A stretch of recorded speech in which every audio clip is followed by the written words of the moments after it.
बिस्मिल्लाहिर्रहमानिर्रहीम। अस्सलाम वालेकुम। आपका दोस्त सलमान हैदर। दुआ है उस परवरदिगार से कि उसने आपको और आपके अहले खाना को अपनी हिफ्ज़ो अमान में रखा हुआ। इतवार का दिन छुट्टी का दिन इतना छुट्टी का नहीं है। एक तो बनी गाला में अहम तरीन इजलास हो रहा है, तो दूसरा लंदन इजलास से मुतालिक आपको बताने कि पाकिस्तान मुस्लिम लीग नून का मुकम्मल तौर पर कंट्रोल मियां मोहम्मद नवाज शरीफ साहब ने अपने हवारियों के हमरा संभाल लिया है। अब एक नैरेटिव मजीद स्ट्रॉन्ग तरीके से डेवलप करने का बाकायदा तौर पर फैसला किया गया है, जिसमें पहले चंद दिन फौज और जुडिशरी और उसके बाद सिर्फ और सिर्फ फौज, उसको मिलान करने के बाद से पूरी प्लानिंग तैयार कर ली गई है। उस प्लानिंग की इनसाइट्स मैंने आपको बतानी कि दरअसल किस पैराए पर, किस स्टेप्स के ऊपर बाकायदा तौर पर इस तमाम सूरत हाल का जिम्मेदार मुस्लिम लीग नून और पीपल्स पार्टी फौज को ठहराने के लिए जा रही है। पीपल्स पार्टी थोड़ा लेट आने के प्लान में है, वो किस तरीके से है वो भी मैंने आपको बताना है। महंगाई फौज पे डालनी है, पेट्रोल फौज पे डालना है, डॉलर फौज पे डालना है। जब तफसीलात मैं आपको बताऊंगा, जिस बिना पर मैं कह रहा हूं कि ड्राइविंग सीट बाकायदा ना सिर्फ संभाल ली गई है बल्कि पैसा भी यहां पानी की तरह बहाने का फैसला कर लिया गया।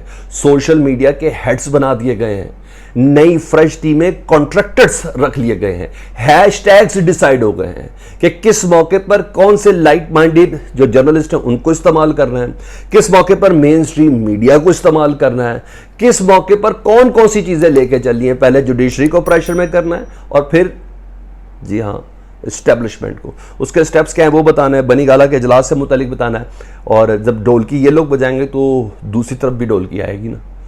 जी हाँ, एक अहम तरीन इत्तेहादी ने इतवार के दिन बड़ा ज़बरदस्त स्टेटमेंट पास कर दी। यानी ऐसा नहीं है, स्टेप उधर भी पूरे के पूरे होंगे, लेकिन हाँ सियासी शहीद बनने का पूरा प्लान तैयार करके बैठे। वो कहते हैं ना, मज़ामत होगी तो मुफाहमत होगी। मरियम बीबी का बड़ा मशहूर आम जुमला है, उस पर अमल करें। लेट हैं, चले आ गए। डिटेल में चलता हूँ जी। नून लीग का जी एंटी एस्टेब्लिशमेंट बयानिया जी, वो तो हमें समझ आ रही थी पहले था, अब एंटी जुडिशरी बयानिया, इसके अहकाम जारी किए गए हैं। और दूसरी स्टेप में एंटी एस्टेब्लिशमेंट बयान है जी। कल साद रफीक साहब ने बड़े ज़बरदस्त किस्म के जुमले बोले, मौलाना फजलुर रहमान ने भी बोले, उसको अटैच कर रहा हूँ। तो आपको मेरे कल सुबह वाली वीडियो इंडोर्स हो जाएगी कि मैं कह रहा था कि अब ये प्लान है, वो सपोर्ट नहीं मिल रही, न्यूट्रल रह गए, वो सपोर्ट नहीं मिल रही, जिसकी बिना पर अब फेस सेविंग तो करनी है और कितना बेड़ा गर्क करना है नून लीग की सियासत का। साद रफीक साहब ने कहा कि फौज यानी एस्टेब्लिशमेंट न्यूट्रल रहना चाहती है, कुछ लोग न्यूट्रल नहीं होना चाहते। बहुत मैनी खेस जुमला है, मैंने इस मैनी पे नहीं पढ़ना। मुझे सिर्फ इतना पता है, जो सपोर्ट मांग रहे थे ना, जिस सपोर्ट की बिना पर ये आए थे, वो सपोर्ट अब नहीं मिल रही, क्योंकि इमरान खान साहब अपना पब्लिक प्रेशर डालने में कामयाब हो गए। अच्छा जी, मुख्तलिफ हलकों के पास जी इमरान खान साहब के हवाले से ये लोग बाहर आ जा रहे हैं, इस्टेब्लिशमेंट के पास बाहर आ जा रहे हैं कि जी हमारा साथ दें, ये तो आप पे ताने कसता है, ये आप पे बातें सुनाता है, आपकी दुश्मनाम तराजी करता है, आपको पोडियम के ऊपर स्टेज के ऊपर बोलता है। क्योंकि अब इनके पास बेचने के लिए तो कुछ है नहीं, तोशा खाना कुछ अभी तक नहीं हुआ, और बुशरा बीबी और पता नहीं क्या क्या, कोई चीज़ जिस बिना पर ये हुकूमत में रहने की जस्टिफिकेशन दे रहे थे वो इनके पास कुछ है नहीं। अब ये कर रहे हैं एस्टेब्लिशमेंट को पिन, सियासी शहीद बनने के लिए कि एस्टेब्लिशमेंट जवाब में कुछ उनको कहे। तासुर ये बनाने की कोशिश करेंगे कि हमें एस्टेब्लिशमेंट ने मुंह नहीं लगाया और हम निकले हैं हुकूमत से। अगले इलेक्शन में जाना है ना सर, ये तासुर बनाना है। हमारे खिलाफ जो कुछ भी कर रहे हैं जी एस्टेब्लिशमेंट कर रही है। अच्छा जी, और ये सब कुछ एस्टेब्लिशमेंट पर डालने की कोशिश होगी। किस तरह के हम जितने भी बहरानों में थे, ये तमाम के तमाम हमें फ़ौज ने इसके अंदर धकेला है, हमें उन्होंने गारंटीज दी थी, हमें उन्होंने सपोर्ट किया था, उन्हीं के कहने पे माए ये अभी इस तासुर को बनाएंगे। ये आप बात मेरे से लिख लें, कल से इसका आगाज़ हो चुका है, लेकिन आने वाले 2 दिनों में जुडिशल फैसलों के ऊपर और फिर कमिंग इलेक्शन में ये मज़ामत के पूरे प्लान में टाइमिंग आउट है इनकी। लेकिन बहरहाल अब ये पेट्रोल का सारा मलबा डालेंगे जी, किस बिना पर कह रहा हूं, फौज के ऊपर। ये डॉलर का सारा मलबा डालेंगे एस्टेब्लिशमेंट के ऊपर, ये महंगाई का तमाम मलबा डालेंगे मुख्तलिफ हलकों के ऊपर, ये सब कुछ उनके ऊपर डालेंगे। मौलाना फजलुर रहमान का जुमला आप कल का भूल गए। उन्होंने कहा हमें यह कहा जाता था कि हिदायत मिलती थी कि हमारी हिदायत को अमल करें वरना बहरानों में डाल देंगे। यानी मौलाना फजलुर रहमान को ज़मीरी फ़ौज के तौर पर तैयार किया है कि जो बहरान है ना, ये इस्टेब्लिशमेंट की वजह से, क्योंकि हम उनकी हिदायत पर अमल नहीं कर रहे थे। ये इस पर आया। दूसरी चीज़ सुन ले जी, मुकम्मल कंट्रोल नवाज शरीफ साहब ने किस तरह संभाला। ये बयानिया तो उन्हीं का ही है, ये तो आपको भी पता और मुझे भी पता जी। बाकायदा तौर पर कंपेन लॉन्च कर दी गई है, प्लान्ड कंपेन लॉन्च की गई है। अच्छा, लाइक माइंडेड जो जर्नलिस्ट हैं, गरीदा साहबा का नाम ले लेता हूँ, आसमा शिराजी साहबा का नाम ले लेता हूँ, और इसके अलावा दीगर जो आपको पता है, बस इनका ही नाम काफ़ी है, उनके ज़रिए पूरी कंपेन लॉन्च हो चुकी है कल से। ठीक है जी। व्हाट्सएप ग्रुप बन गए हैं जिसमें कहा जा रहा है कि सोशल मीडिया यूज़ को इस तरह लेके आना है, लेकिन सपोर्ट रखनी है लाइक माइंडेड जर्नलिस्ट के हवाले से। फिर डेफिनेटली सियासतदान भी उसके अंदर शामिल होंगे जी। ट्रेंडिंग के लिए टीमें तश्कील दे दी गई हैं, बाकायदा तौर पर खिदमात हासिल कर ली गई हैं। अच्छा, पीटीआई का मुकाबला करना ना कंपेन का, वो तश्कील दे दी गई है। ट्रेंड्स के लिए सहाफ़ी कौन से एक्टिव होने हैं वो भी कर दी गई। पूरे व्हाट्सएप ग्रुप है मेरे पास, सारी चैट्स हैं मेरे पास, जिसमें बताया गया है ये ऑलरेडी ऑन बोर्ड है सहाफ़ी, ये ऑलरेडी हायर्ड है ये सहाफ़ी, हाँ इससे हमारी इस सिलसिले में बात हुई है, हाँ ग्रुप में हैशटैग्स ये चल रहे, ये सारे मेरे पास हैं। ये सारी की सारी, मैं कुछ सुनी सुनाई नहीं बोल रहा, ये सारे मेरे पास है, मेरे पास आ चुकी हुई हैं चीज़ें कि जिस बना पर हैशटैग्स को रखना है, और पाकिस्तान स्पीड, और फिर दूसरा वोट को इज्जत दो, दूसरा एंटी जुडिशरी नामंजूर, इस्टेब्लिश नाम, ये सारे हैशटैग्स डिसाइड हो चुके हैं और इस पे काम होगा। ठीक है जी, आगे सुने जी। ये हो गया जी, ये सारी चीज़ें डिक्लेयर हो गई। अब दूसरी तरफ क्या हो रहा जी, इसका प्लान क्या है बेसिकली। फेज़ 1 में मुस्लिम लीग नून और पीपल्स पार्टी, फेज़ 1 में मुस्लिम लीग नून और पीपल्स पार्टी जुडिशरी के ऊपर शदीद किस्म की दुश्मनांदराजी करेंगे, चीफ जस्टिस समेत।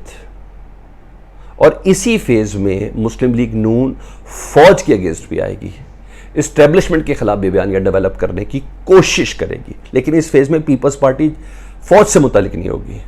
पीपल्स पार्टी नेक्स्ट फेज़ में जी, अदलिया को ये लोग निशाला बनाएंगे दोनों मिलके, फौज को सिर्फ नून लीग बनाएगी, फिर अदलिया और फौज, जी हाँ इन दोनों को पीपल्स पार्टी भी इसमें शामिल होगी। लेकिन उससे पहले यह मुद्दा बना लिया जाएगा कि जो हमारे गारंटर्स थे वो पीछे हट गए हैं।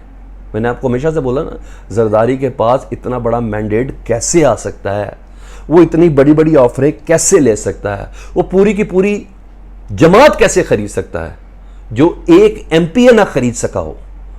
पाकिस्तान तहरीक से शायद वो तुर्की जाने वाला, एक एमपीए ना खरीद सका हो। लोटों के अंजाम को देखते हुए लोग इतने डर गए और खौफजदा हो गए, पब्लिक की रेजिस्टेंस और पब्लिक का इंपैक्ट देखते हुए उसने पूरी की पूरी काफिली खरीदने की, उसका सरबराही खरीद लिया। अल्लाह अकबर। तो ऐसा नहीं वो मैंडेट है, तो उस नेक्स्ट स्टेप का इंतजार होगा कि बाकायदा तौर पर पीपल्स पार्टी गारंटर के मुकम्मल तौर पर एलानिया पीछे हटने के हवाले से बात करेगी, चाहे इसके कि बीच में कुछ और सूरत हाल हो जाए।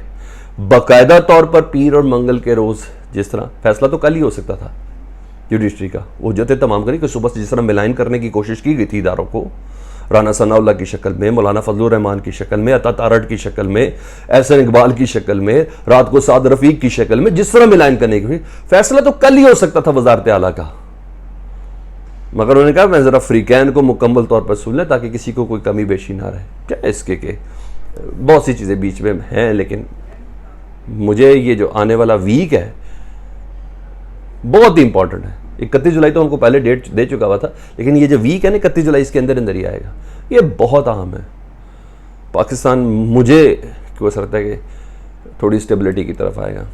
अच्छा, बहरहाल मैंने आपको बता दिया कि ये फेज़ 1 है। दूसरा जी सुन ले, इसी दौरान जारी बात है, जब इधर से आप प्रेशर डालेंगे तो उधर से भी डोल की पूरी बचेगी। वो डोल की क्या है जी, खालिद मकबूल सिद्दीकी MQM जी, कोई शक नहीं मौजूदा हुकूमत के इत्तेहादी, जिनका हमेशा से कहना है कि इस बार हमें कॉल नहीं आई थी तो इसलिए हमने ज़मीर की आवाज़ मानी। ज़मीर की आवाज़ मानी तो नून लीग और पीपल्स पार्टी के साथ मिल गए जी। उन्हें कहा सिंध के साथ ज्यादती हो रही है, सुप्रीम कोर्ट को बता दिया है पीपल्स पार्टी हमारे साथ ज्यादती करी है, हमें इंसाफ कैसे मिलेगा। जी हाँ, यूसिस के ज़रिए पीपल्स पार्टी बाकायदा तौर पर सिंध, हैदराबाद और शहरी सिंध के अंदर हमारे के साथ ज्यादती करी, हमारे से किए गए वादे पूरे नहीं हुए, अब हमें क्या करना है। ये ढोलकी की दूसरी थाप बजना शुरू हो गई है। ठीक है, जो फ़ोन नहीं करते थे वो फ़ोन कर भी सकते हैं ना, ये अब दूसरी तरफ से भी हो रहा है। लेकिन बहरहाल मैंने आपको एक पिक्चर बता दी। अब आ जाऊँ जी बनी गाला का अहम तरीन इजलास जी, जिसके अंदर जो चीज़ें डिस्कस हो रही है उधर के मकामी रिपोर्टर जो मेरे दोस्त उनसे बात हुई है जी आइंदा की हिकमत अमली, जिसमें स्पेशली इस्टेब्लिशमेंट की जो सॉफ्ट इंटरवीन है उसके हवाले से कहीं ना कहीं ऑन बोर्ड है पीटीआई। ये मैं आपको बता दूं, किसी न किसी स्टेज पे इमरान खान खुद नहीं सामने होंगे, लेकिन कहीं ना कहीं इस पे है, जो मुझे ऐसा लगता है मैसेजेस की हद तक ही कि मैसेज पहुंचा दे।